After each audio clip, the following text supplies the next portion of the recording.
Rama, Hare Hare,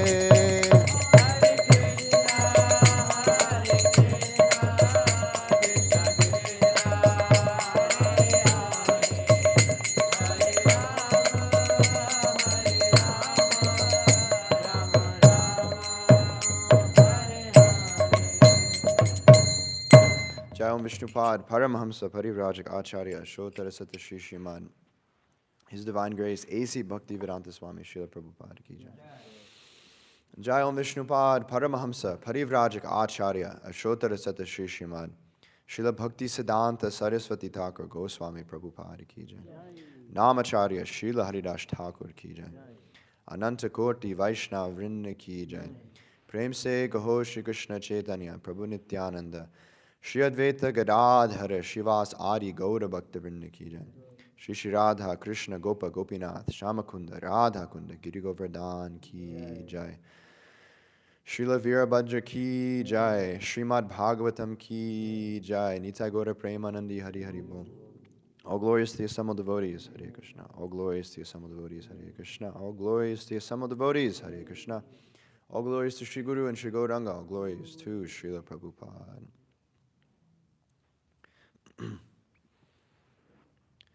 Om Jnana Timirandasya Jnananjana Shalakaya Chakshuru Militam Yena Tasmai Shri Guruve Namaha Shri Chaitanya Manobhishtam Sthapitam Yena Bhutale Svayam Rupa Kadamahyam Dadati Swapadantikam Vandeham Shri Guru Shri Yuta Padakamalam Shri Gurun Vaishnavamscha Shri Rupam Sagrajatam Sahagana Raghunatam Vitam Tam Sajivam Sadvetam Savadutam Parijana Sahitam Krishna Chaitanya Devam Shri Radha Krishna Padan Sahagana Lalita Shri Vishakam Vitamscha He Krishna Karuna Sindho Dinabandho Jagatpate Gopesha Gopika Kantha Radha Kantha Namostute Tapta Kanshana Gaurangi Radhe Vrindavaneshwari Vrishabhanu Sute Devi Pranamami Hari Priye Vansha kalpatarubhyascha kripa sindhubhyeva cha patitanam pavanebhyo vaishnavebhyo namo namaha. Namo Vishnupadaya Krishna Preshthaya Bhutale Shrimate Bhakti Vikasa Swaminiti Namine. Namo Vishnupadaya Krishna Preshthaya Bhutale Shrimate Bhakti Vedanta Swaminiti Namine. Namaste Saraswate Deve Gauravani Pracharine Nirvishesha Shunyavadi Paschatya Deshatarine Jaya Shri Krishna Chaitanya Prabhu Nityananda Shri Advaita Gadadhara Shivasari Gaura Bhakta Vrinda Hare Krishna Krishna Krishna Hare Hare Hare Rama Rama Rama Hare Hare. So before speaking on the Srimad Bhagavatam, we will be discussing a little bit about Srila Virabhadra, which is why I chanted the Mangalacharan first. We'll just discuss briefly because I have a hard cutoff at 8:20.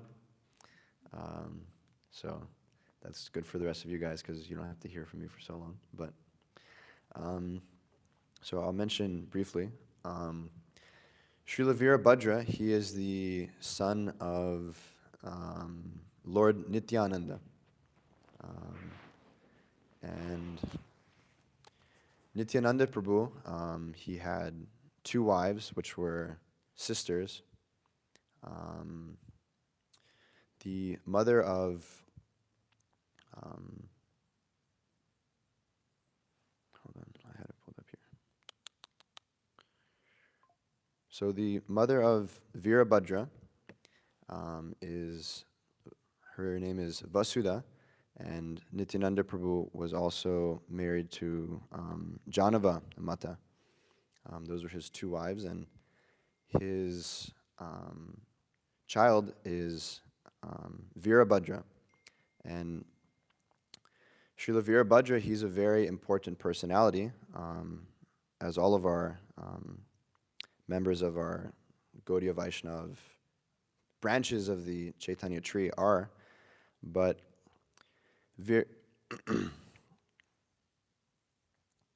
Virabhadra, he's very significant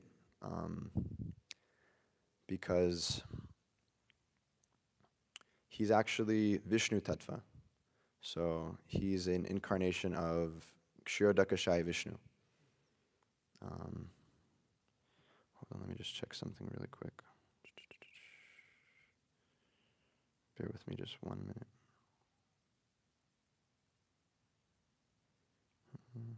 Okay. Yeah, so he's an incarnation of Kshirodakashayi Vishnu, but he didn't display his full pastimes of being the Supreme Personality of Godhead. But just as Lord Chaitanya, Sri Chaitanya Mahaprabhu, he was more in this mood of being a devotee and showing us how we can execute devotional service. So whoever's in control of the, maybe Rishi Kumar Prabhu, you can be in charge of the screen. But you can pull up Adi Lila of the Sri Chaitanya Charitamrita, chapter 11, and I believe it starts with verse 8.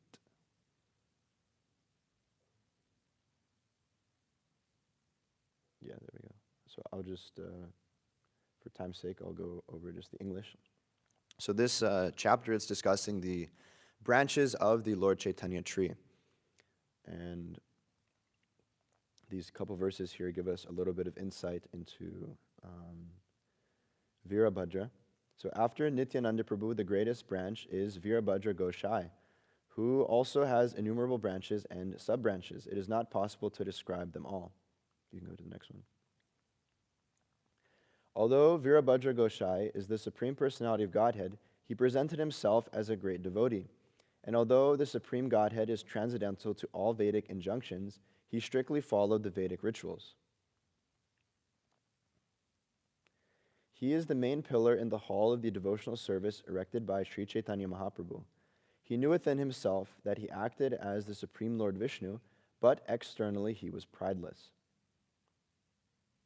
It is by the glorious mercy of Sri Virabhadra Goshai that people all over the world now have the chance to chant the names of Chaitanya and Nityananda.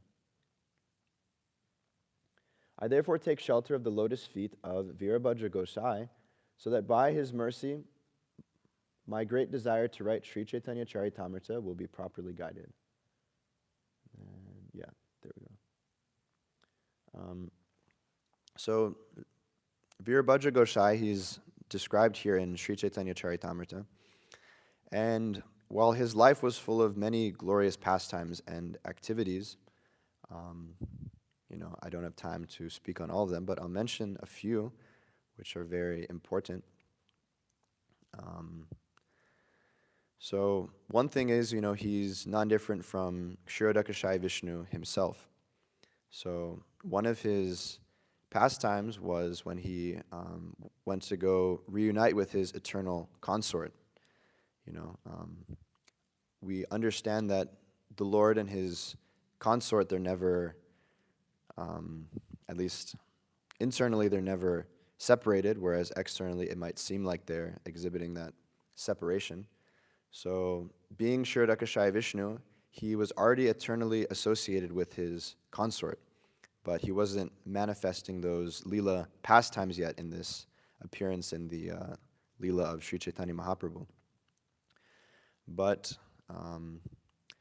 he just at one point, sort of spontaneously to all of his associates and followers, he was like, I will go to this place and I will find my wife, find my consort.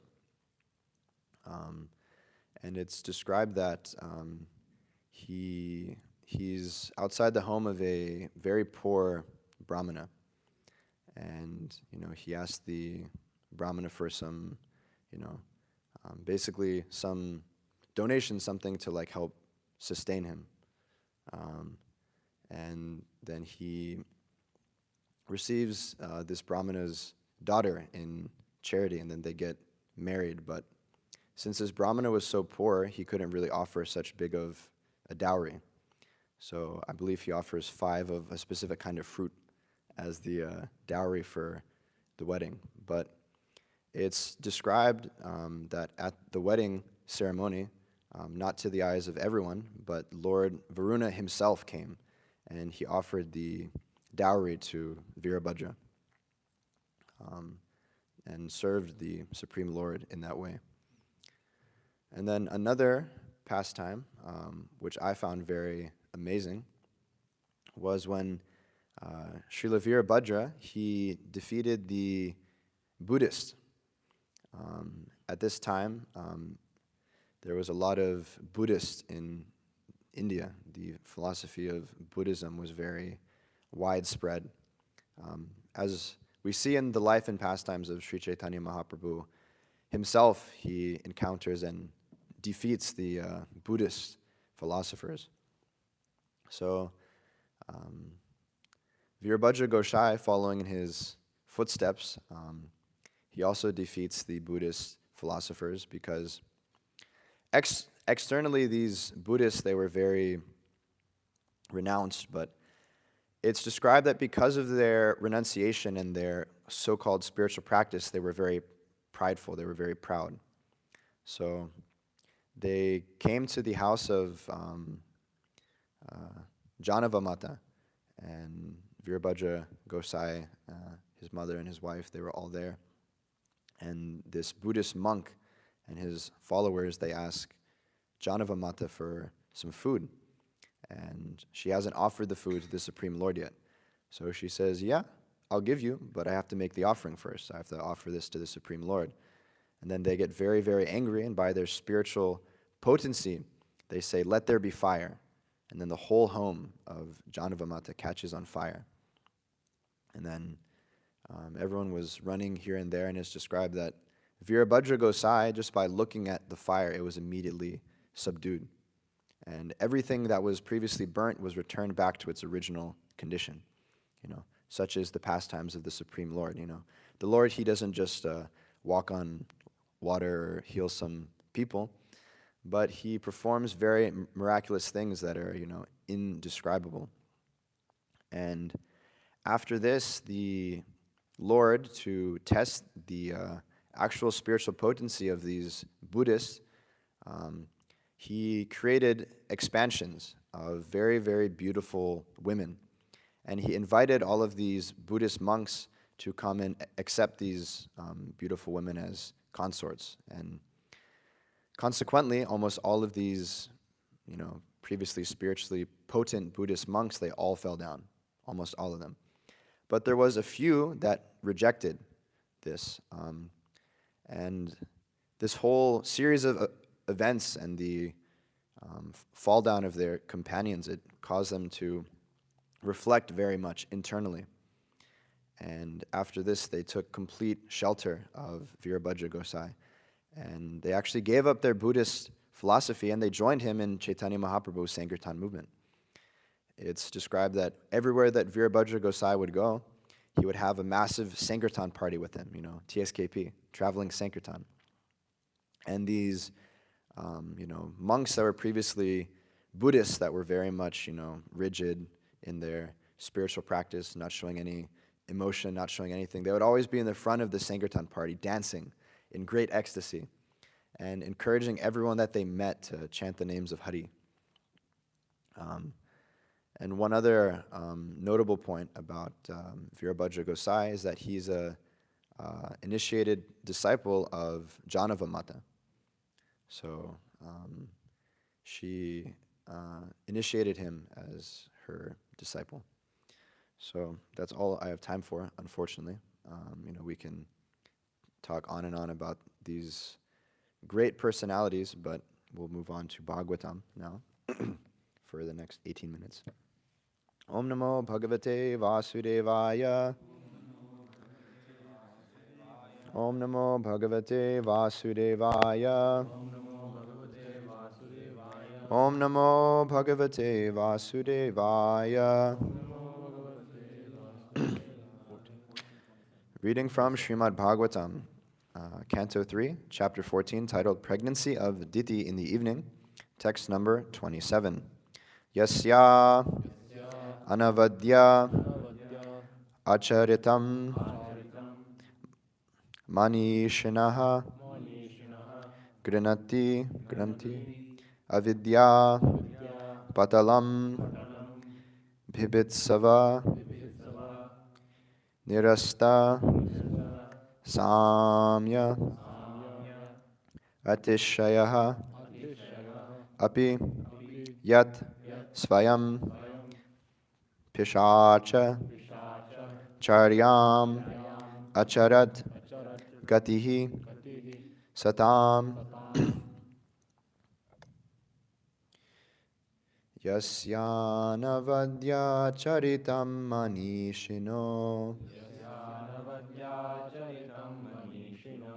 yasyānavadyācaritaṁ manīṣiṇo,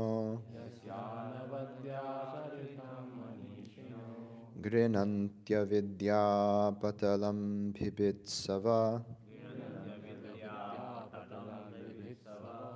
gṛṇanty avidyā-paṭalaṁ bibhitsavaḥ, nirasta-sāmyātiśayo svayam, nirasta-sāmyātiśayo svayam, piśāca-caryām acarad gatiḥ satām,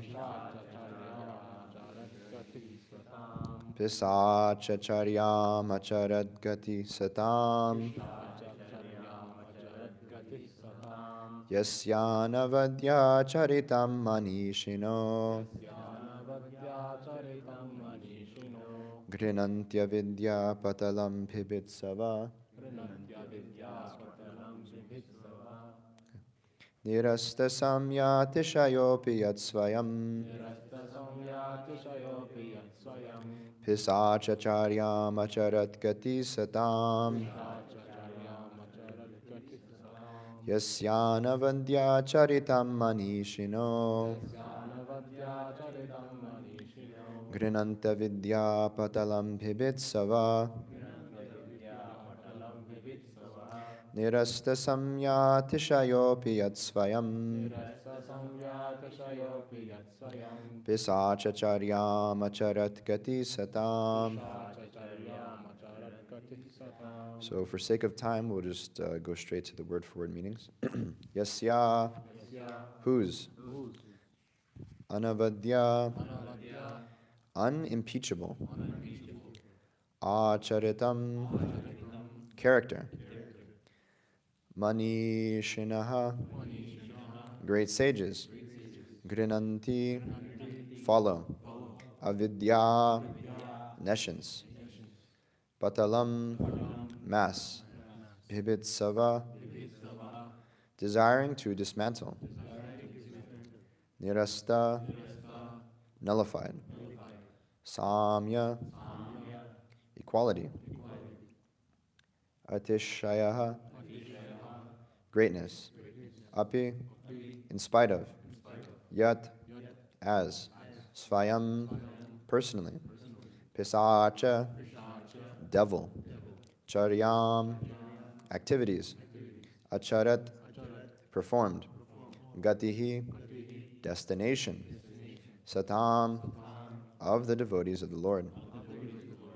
Translation and purport by His Divine Grace, A.C. Bhaktivedanta Swami Srila Prabhupada Ki Jai. Translation.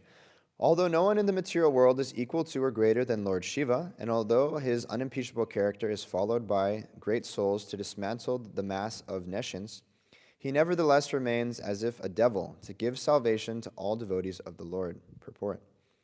Lord Shiva's uncivilized, devilish characteristics are never abominable, because he teaches the sincere devotee how to practice detachment from material enjoyment. He is called Mahadev, or the greatest of all demigods, and no one is equal to or greater than him in the material world. He is almost equal with Lord Vishnu, although he always associates with Maya, Durga. He is above the reactionary stage of the three modes of nature, and although he is in charge of the devilish characters in the mode of ignorance, he is not affected by such association. So I already chanted Mangalacharan. yasyānavadyācaritaṁ manīṣiṇo, gṛṇanty avidyā-paṭalaṁ bibhitsavaḥ, nirasta-sāmyātiśayo svayam, piśāca-caryām acarad gatiḥ satām. Although no one in the material world is equal or greater than Lord Śiva, and although his unimpeachable character is followed by the great souls to dismantle the mass of nescience, he nevertheless remains as if a devil to give salvation to all devotees of the Lord. Right off the bat, I'll admit that I'm probably one of the least qualified people to speak on Lord Śiva. Especially the most recent classes, I myself have been learning a lot, because as we heard, the tattva of Guru and Shiva, they're very difficult to understand. It's like not very straightforward. It isn't like, you can follow it very linearly and it makes like easily perfect sense. Not that Ishvara tattva and Jiva tattva are very easy to understand. And we can see within our whole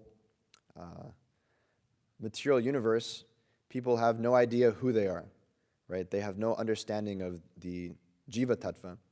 And in Bhagavad Gita, it describes that this Jiva tattva, it's also very complicated. It's very difficult to understand. But it's that which Krishna very straightforwardly and easily unpacks in these first couple chapters of Bhagavad Gita.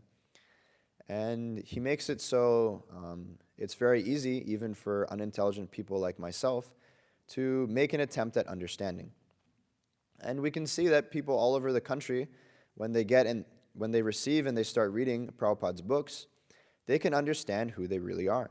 We can see we have this book, Science of Self-Realization. And by distributing and reading this book, people start to become into more contact with who they really are. People who are identifying so much with the body, they begin to very much realize that their self, their actual consciousness, is something beyond this body. A lot of college students that we meet after receiving Prabhupada's books and reading even a little bit, they understand it and it makes perfect sense. Like, yeah, I'm not this body. I'm not this dull matter which doesn't have any life. But I'm the life force, I'm the consciousness that goes beyond just the temporary nature of my material body. So by reading Prabhupada's books and applying the teachings, it's a lot more straightforward to one to understand the nature of Jiva Tattva. But especially, Shiva Tattva, Guru Tattva, for me especially Shiva Tattva is very complicated, very difficult to understand. So I myself have been learning a lot these most recent classes, so sorry if you all already know a lot, but a lot of what I'll be saying in this class might be a little redundant because I can only repeat from what I've heard, and I've heard mostly a lot recently, but if people have deep questions about this or want to hear more, His Holiness Bhakti Vikas Maharaj, he has a whole bunch of lectures about Lord Śiva, where he breaks it down very nicely and understandably. Or you can approach Vishnu Chitta Prabhu, Mahotsa Prabhu, Chandan Acharya Prabhu, and ask them questions. If you ask me any questions about Shiva Tattva, I'll probably say I have no idea. So apologies in advance. But you can pull up Brahma Samhita 543, I believe that's the verse, where it describes the nature of Lord Śiva. Let's see.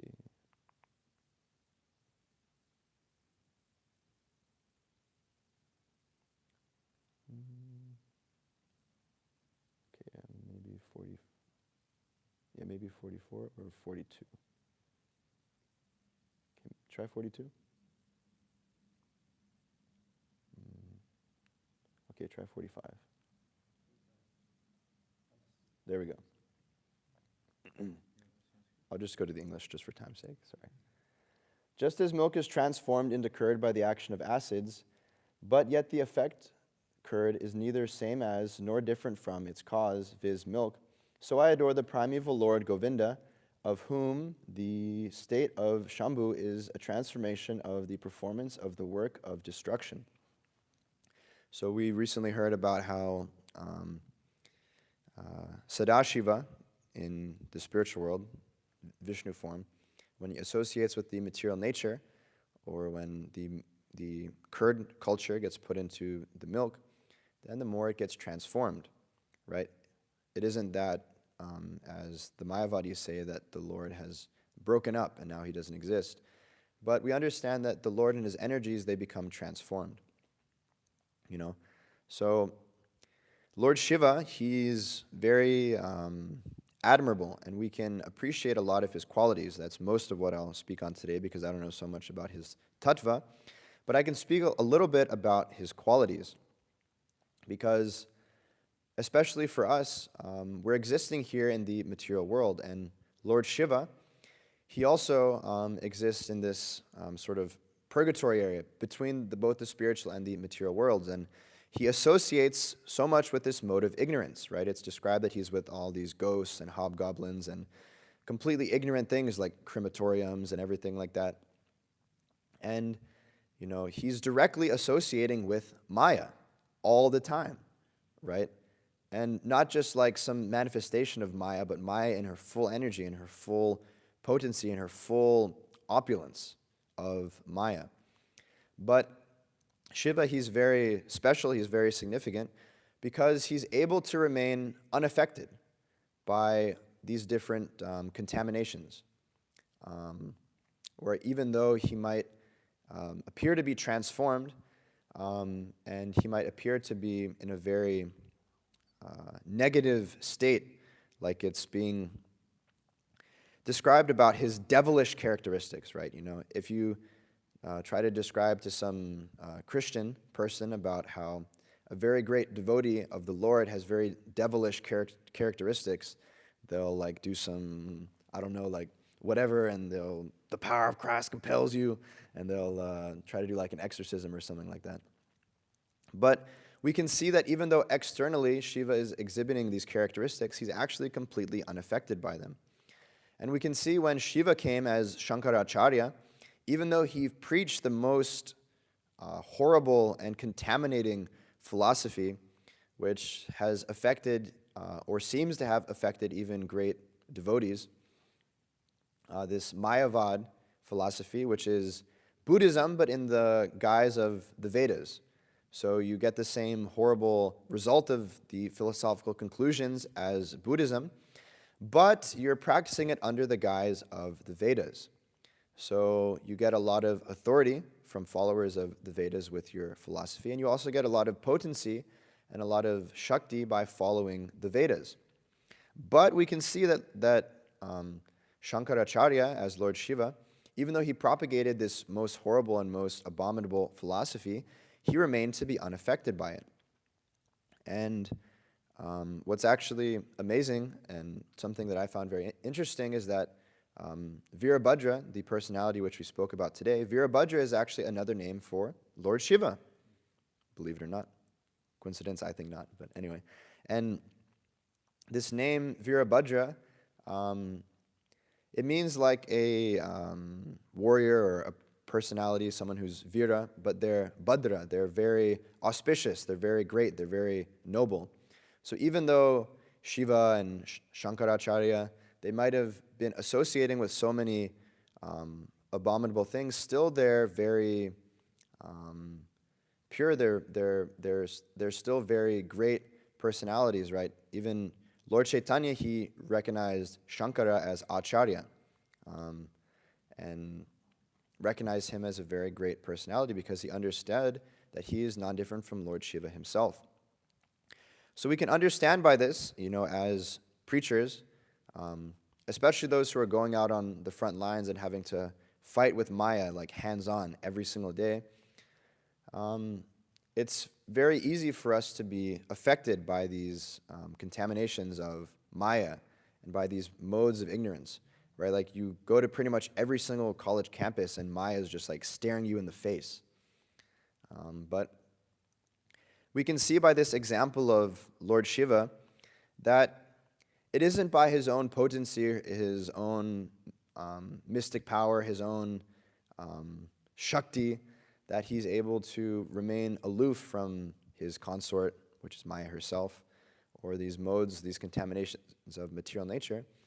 But one might think, why is it that Lord Śiva is able to remain unaffected by all these contaminations? And it's because he's always meditating on Vishnu. He's always meditating on Krishna. No matter what his external circumstance is, he's always meditating on the name, form, qualities, pastimes of the Supreme Lord. So we can take shelter of this example, not follow in his footsteps and smoke ganja and drink poison and preach Mayavad philosophy. We shouldn't do any of these things, right? But we can see that Śiva, he leads by the example of always being free of these contaminations, by always being fully concentrated and focused on the Supreme Lord. And he's always meditating on the name of Rama. Rama means strength. So we can get spiritual strength by chanting the names of the Supreme Lord. When we're faced with Maya, when we're faced with contaminations of the modes of material nature, we can simply chant Hare Krishna, Krishna Krishna, Hare Hare, Hare Rama, Rama Rama, Hare Hare. And we can be fully absorbed and engaged in the Brihad Mridanga, Sankirtan. This Brihad Mridanga, this transcendental book distribution, it's non-different than the chanting of the holy name. So by being fully absorbed in these two activities, chanting and distributing Srila Prabhupada's books, there's no question of being contaminated by Maya. There's no question of being under these modes of material nature. When one is just completely absorbed in the name, form, qualities, and pastimes of the Supreme Lord, there's no room for Maya to even enter, So in this way, we can follow Shiva's example, like I said, not by some people that we meet on the streets, who are very spiritual. They might even have tattoos of Shiva on their body, and they might do so many abominable things, but we shouldn't follow the abominable things that Shiva does, because he's a very great devotee, but we can follow in his footsteps by always meditating on the Supreme Lord. And by always meditating on the Supreme Lord, we'll be free from these contaminations which might impede our path. So, short class, but if anyone has a quick question or comment, anything very urgent that they would like to say, we can discuss that very briefly. But if not, we can go for spiritual purification of prasadam. Manīṣiṇaḥ, Prabhu, you have something really quick? Yes. Obviously, we're as Vaishnavas, we don't worship like the Murti of Shiva. We don't do that, but we often see, especially when you go to the Dham or just different temples, that Shiva is the protector of the Dham and that you can't go in without his sanction. So often we see at temples, there's a Shiva outside the temple. And even you may see devotees may, come put flowers on that, or even do worship incense of that Shiva. Yeah, really it's all about the consciousness, like we heard yesterday, how Vishnu Chitra Prabhu was describing about that that offense to the holy name, where it's an offense to think the demigods like Brahma or Shiva to be equal to Lord Vishnu. So if you're worshiping Shiva thinking that, this Shiva is also supreme, this Vishnu is also supreme, with that consciousness, that's not pleasing to even Shiva himself. But we can see that the great devotees like the spiritual master and everything like that, they are helpful and they are encouraging for us to practice devotional service. Like it's being described here even in this verse that Shiva, he does this to give salvation to the devotees of the Lord. So the flip side of that offense that Vishnu Chitra Prabhu was talking about, to just completely disregard these personalities, because they are very great personalities and they are great devotees of the Lord. So we should obviously respect them, but to have them on the altar and to worship them and think of them as if being the Supreme Lord themselves, that is very detrimental. So I believe they're trying to call in for a question or a comment, whatever. we'll have like a couple minutes. No mic, but if you play it loud enough, we can all hear it. Yeah, I can do that also. Hare If you just Krishna. want to pass me the phone. Hare Krishna. Do you just want to pass me the phone? Yes. Can I ask? Can I say something in class? Or? Yeah, quickly. Oh, sorry, I didn't know you were there. Okay. So, bro, in one purport in the Bhagavad Gita, Prabhupada specifically says that although there's record of Lord Shiva drinking poison, there is no record of him smoking ganja anywhere. So this whole thing of, oh, Shiva smokes ganja, I'll smoke ganja itself, it's a big speculation. Prabhupada Yeah. specifically writes in the 6th chapter of the Bhagavad Gita. Yeah, I would just mention that people say like that. Yeah, that's like a big misconception that people have. It's not based upon any scriptural reference. And also, I had a question. You were saying that Adi Shankara preached Mayavad philosophy, and many devotees in the past have gotten influenced by Mayavad. I'm wondering. Not many. What I mean, devotees, what were you referring to? I mean, I was referring in the context to that one. Well, I was like saying that also, but it was like twofold. One that there was that devotee who wanted to learn Mayavad to try and defeat it, but then he became contaminated. Madhusudan Saraswati. Yeah, and we can see also, there's tinges of Mayavad because it's the last snare of Maya within all of us. So we have to be very, very careful. That's for sure. Okay, Prabhu, yeah, that's it. Thank you. Thank you, Prabhu. Hare Krishna. Right. I don't believe we have time, but maybe we can discuss over Prasad. What's up? Virabhadra was also the name of the demon who broke up Daksha's sacrifice.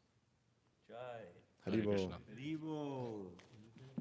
Virabhadra was the name of the demon who broke up Daksha's sacrifice. Okay, Srimad Bhagavatam ki jai, Virabhadra Gosai ki jai.